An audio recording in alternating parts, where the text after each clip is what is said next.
Essa é uma questão muito interessante.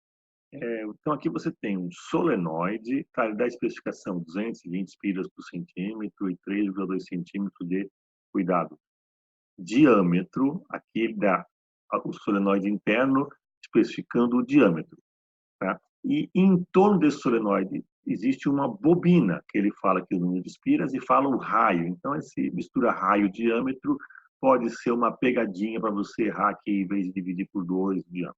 Mas deixa para lá esse bobeira.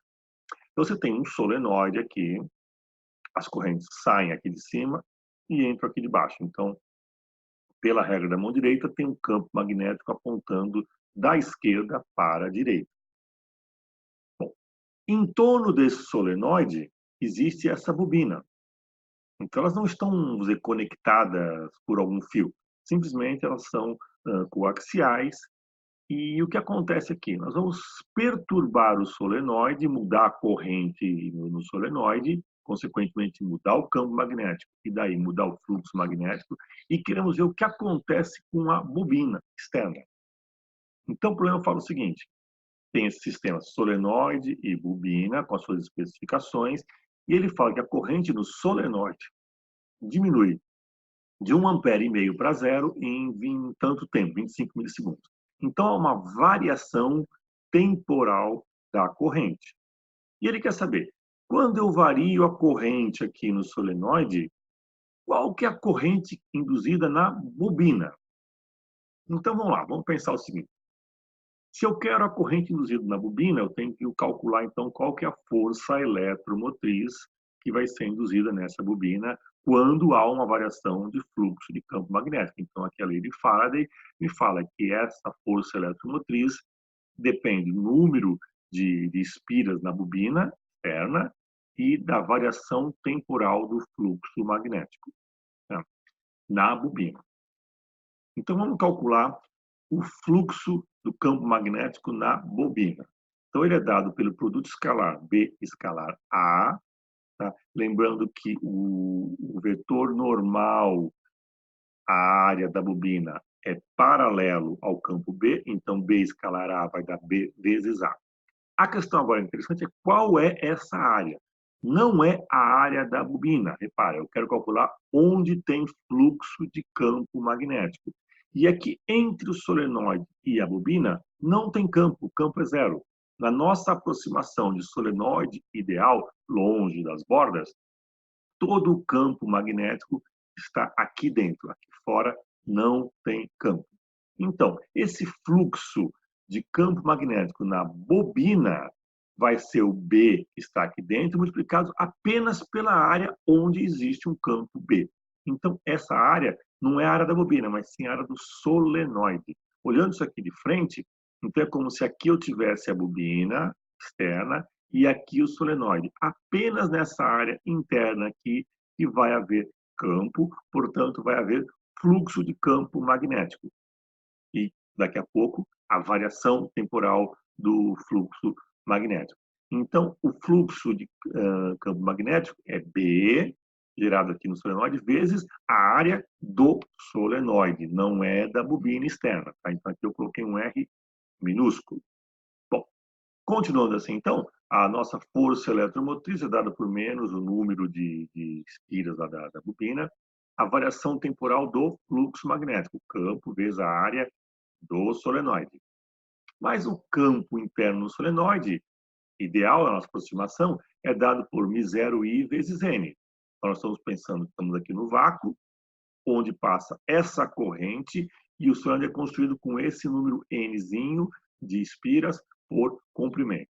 Juntando as duas equações, repara que π é constante, R é constante, no B aqui o μ0 é constante, o n é constante, só o i varia no tempo. Então, essa derivada, você vai escrever menos n μ0 n π r2 di dt.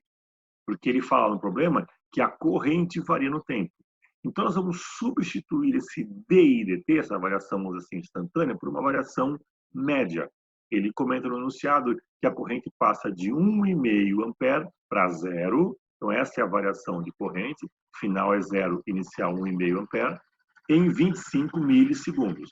Então, isso vai me dar uma estimativa para essa derivada, dada por esse valor aqui.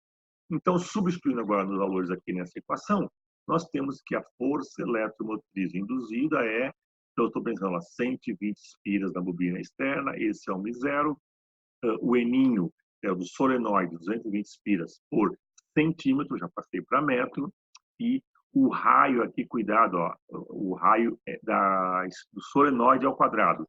Lembra que ele te dá aqui o diâmetro, olha só uma pegadinha aqui, essa divisão por 2. Então, aqui o raio ao quadrado multiplicado pelaquela variação, o DI, DT.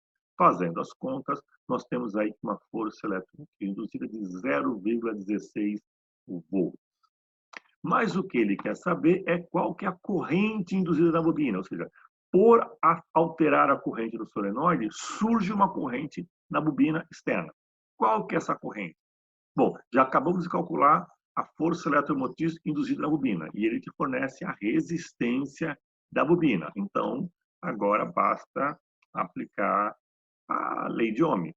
Epsilon igual a RI. Então, a corrente induzida na bobina nada mais é do que o 0,16 volts por 5,3 ohms, que vai dar aí em torno de 30 miliamperes.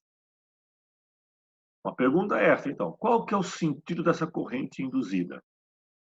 Então, vamos pensar o seguinte agora. No solenoide interno, pela regra da mão direita, o campo magnético aponta da esquerda para a direita. Bom, como a corrente no solenoide está diminuindo, como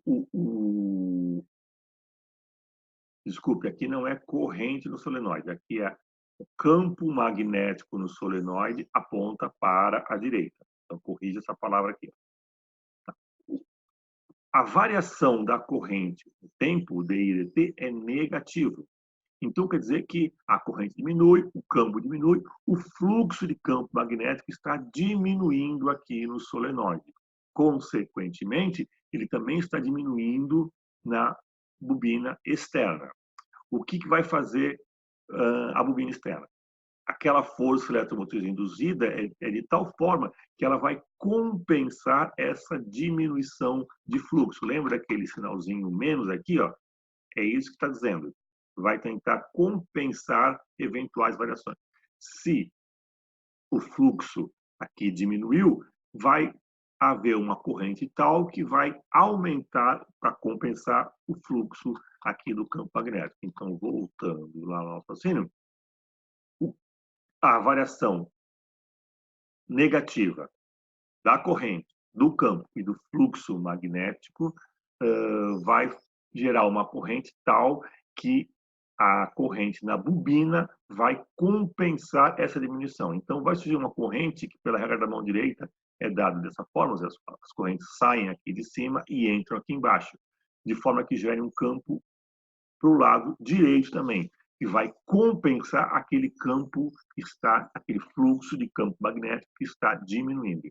Então, o sentido da corrente induzida na bobina externo é dada por aqui, ó. Ela sai aqui por cima e entra aqui por baixo. Sai por cima, entra por baixo.